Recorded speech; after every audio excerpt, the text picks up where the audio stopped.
Hi guys, have you ever wondered why women feel so entitled that their expectations from men just keep growing?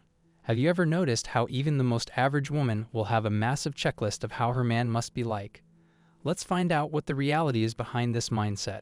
So today, I'm going to talk about women's inflated sense of self-worth and why they might need a reality check. Today's women have an overinflated perception of their own worth that has nothing to do with the real value they have in the intimacy marketplace. I'll give you a prime example of this.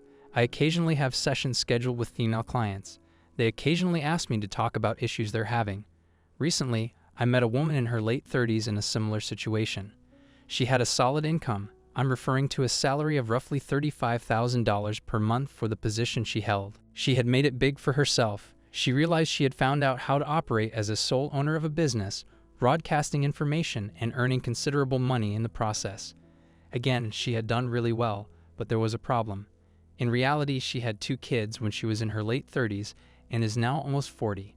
She already had one earlier this year. She therefore essentially has a newborn, and the other child is approximately less than 4 years old. This is what she asked of me. I need your assistance in finding a man. I'm not dating anyone. I'm a sole parent. Here's my story. I have a good income, but I want an alpha man that is educated and has a higher income than I do. Now this is not exactly a new thing. You may assume that this is the first time this has come up, or that I have never heard of this, but it really happens fairly frequently. She was completely unaware of her true worth in the intimacy marketplace.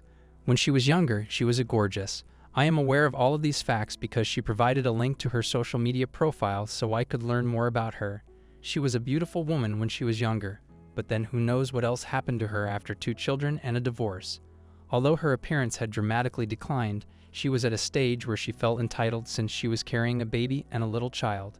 She divorced her husband, who incidentally left her because he began seeing someone else, but she felt entitled to a better man than the one who had left her. It's a bit too much to ask him to be an alpha male and earn more money than her, and to want her and her kids to be part of his life. To be really honest with you, there are no men in her age bracket who would want to be in this situation.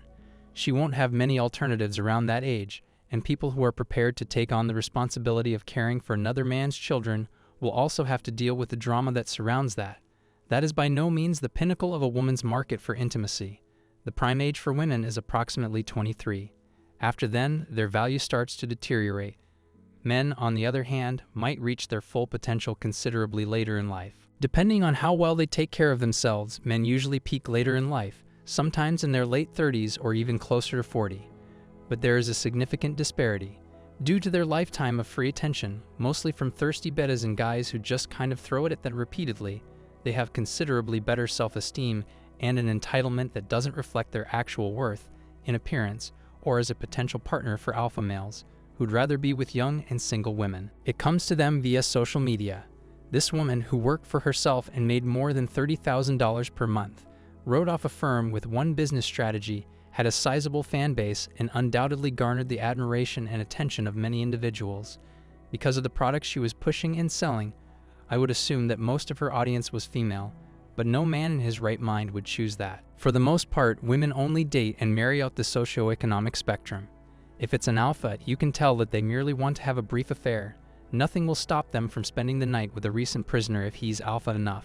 But again, hypergamy dictates that they only date and marry up in the long run. As a male in the intimacy market, you must realize that today's women have an excessively entitled feeling of self-worth and think they are worth far more than their actual market value. Women find that really difficult. They find it extremely difficult to embrace the possibility that one day they could run into a wall and realize, well, that was an eye-opening experience. They generally come to the realization and say, I need to have fewer expectations at some point. Regardless of how much money women make, they need to have a more realistic idea of their worth in the world. They don't share it with guys. Men are ignorant. We share our pot of gold with women who do not consistently share their pot of wealth with men. They anticipate meeting someone who is more fortunate and, of course, checks off all these boxes and shares his gold for the rest of her life. He must be humorous, kind, loving, accept my children as his own, alpha, competent, know how to change a tire, and know how to do this, and that are just a few of the expectations that women appear to have of men.